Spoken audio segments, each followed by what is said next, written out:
Всем привет! Сегодня 30 марта 2025 года. Сегодня полностью открыл персик хасанский. Он привит на сливу. Ему 3-й год.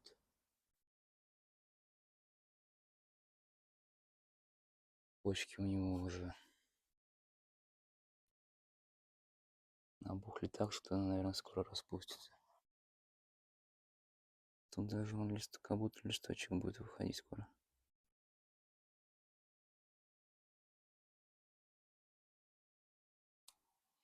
Под укрытием Дарнит 300 и агроволокно зимовал.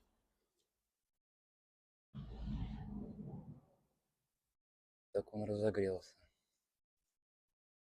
Весна в этом году ранняя. Поэтому, наверное, так все.